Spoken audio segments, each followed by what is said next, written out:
You've returned. Is it finished then? So our great moment of triumph is soured with tragedy. The cult's defeat at the Necropolis marks humanity's first major victory in this conflict, proving that we are not going to simply lie down and let ourselves be wiped out by fiends and spirits.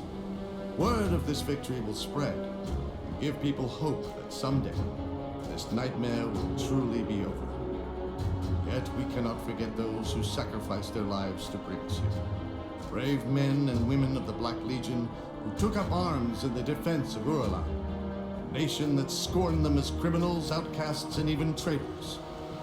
In death, they were none of those things. They died as heroes.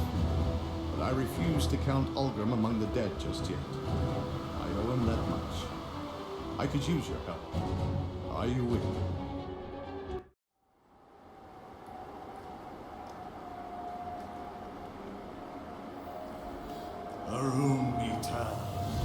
Arum ital, lo ith soleo, lo ith bismir, monum ulgrum thanokolo utokrein!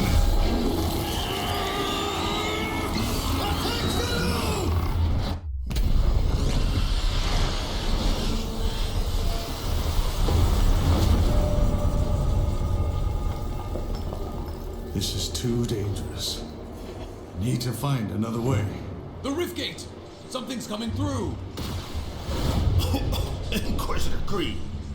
Devil's Crossing was attacked. Take it easy, John. What's happened? Some new kind of ethereal. Just smashed right through our defenses. We need reinforcements. We're in bad shape. I'll send help, but I can't spare much. We're equally pressed here. Loss of Ulgrim to the Void may be more serious than you realize. Ulgrim is dead, Creed. You must know that. My people need help now. We won't survive another attack. John, It came from Malmouth. That thing that attacked Devil's Crossing. I escaped the city with a small group 2 weeks ago. Most died crossing the burning fields. My father was pulled into the bog by cannibals. I had to leave him. I was the only one who made it to Devil's Crossing. Malmouth has been a living nightmare since the Grimdawn. I was part of the resistance there, if you can call it that. The Ethereals toyed with us, as if we ever had a chance. They let us fight on because they needed us. Needed our bodies for the grotesque things they make deep beneath the city. You think you're safe here, behind your stone walls. But those things from Malmouth will keep coming, and they will find you. And no fortress will ever be able to save you. A chilling tale, indeed. In our fight against the Chthonians, we've overlooked a growing ethereal threat. We must find Ulgrim. But maybe we can aid Malmouth at the same time.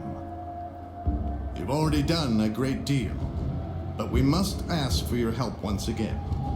We need you to strike at the heart of the ethereal invasion, far to the east, in the ruined city of Malmouth.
Good, you're back.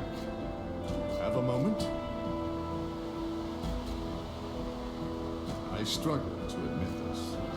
I must abandon my efforts at opening a rift to reach Ulrich. For all I've learned in battling the occult, I'm no warlock. During my last attempt, I nearly lost control of the ritual when something tried to breach my portal from the other side. This is too dangerous to continue. To make matters worse, Captain Bourbon has just arrived with a girl named Amala, bearing dire news from the east. While we struggled here to stop the Chthonians from unleashing terror and madness upon the world, the Ethereals have been far from idle. Everything they had done in this region is merely a sample of what is to come, if what Amala says is true. As much as it pains me to say this, our plans to rescue Ulgrim are secondary to this rising threat in the fallen city of Malmeth. The passage north from Berwick is quickly closing as the Aether Fire consumes everything. But perhaps we can accomplish both goals at once. You see, the Luminari have long been aware of a coven of witches hiding out to the north of Berwick, using the treacherous territory to deter pursuers. The witches will know the lay of the land and should be aware of any paths that remain through the Aether Fire. And I have hopes that they will be able to do what I could not. Reveal where the Lochorian has taken Ulgrim. I would go myself, but I doubt the arrival of a high-ranking Inquisitor will be looked upon kindly within their circle, and I am needed in Devil's Crossing. I know that you have suffered much already in the defense of humanity, but you are the only one who can trust with this. Take my pendant and travel north from the Berwick Estates. A barrier of Aether Fire will stand in your way, but the pendant will make short work of it. Head north through Gloomwald until you've reached the edges of Uchtdenbald, where I believe the Coven has made their home. You cannot arrive empty-handed, or they may well burn any memory of discovering their location right out of your mind. I recommend you hunt down a creature known as Caraxus Fowl, the scourge of Uchtdenbald. I imagine it has grown quite large over the years, preying on unwary travelers making their way through Gloomwald. Find the beast within its waterside lair, Gloomwald, and bring its heart to the Coven. I'm sure they'll find some nefarious use for it. But we must overlook that in light of our situation. Show them this keepsake of Ulgrim's and find us a way to Malmeth. We will be awaiting the signal.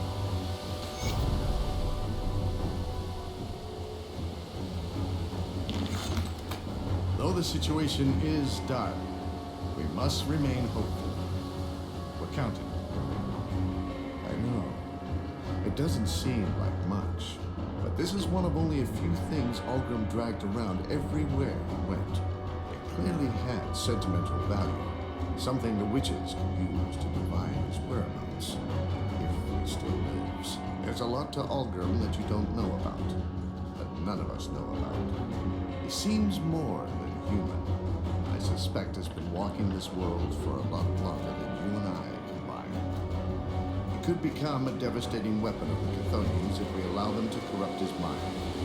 Maybe there is some degree of camaraderie influencing their thinking, but I do feel that he could become a threat if we leave him to be consumed by the madness of the void. Though the situation is... We'll be setting out for Devil's Crossing soon. I pray nothing worse has befallen the refuge in my absence. We were attacked by a never-before-seen ethereal monstrosity.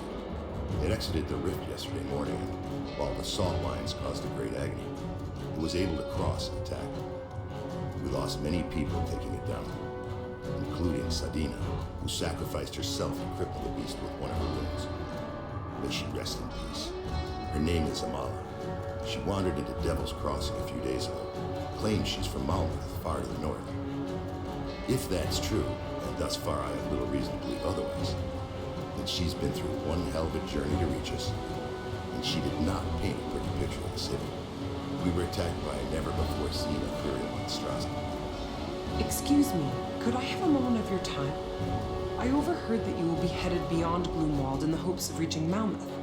It's noble of you to spearhead this effort, but I was hoping there was something you could look into for me. You see, I did not travel down here alone. I was with my father. He was injured in Gloomwald, and I had no choice but to leave him behind in search of aid. My father and I were part of a small group that managed to escape the confines of Mammoth's ruins. But we did not get far before the casualties began. The spreading aether fire and roaming ethereal saw to that. But it was not until we reached Ugdenbog that the horrors truly began.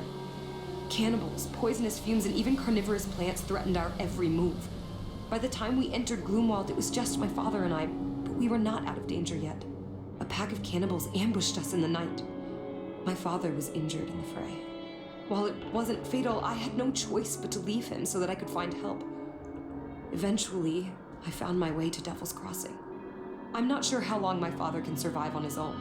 He was never very good with weapons, or much of anything for that matter. Nevertheless, he's the only family I've got left, and I want to look for him. But the Inquisitor insists that I first debrief him on every detail that I can recall on Malmeth. On your way through Gloomwald, will you spare some time and search for my father? He could not have strayed far from the main...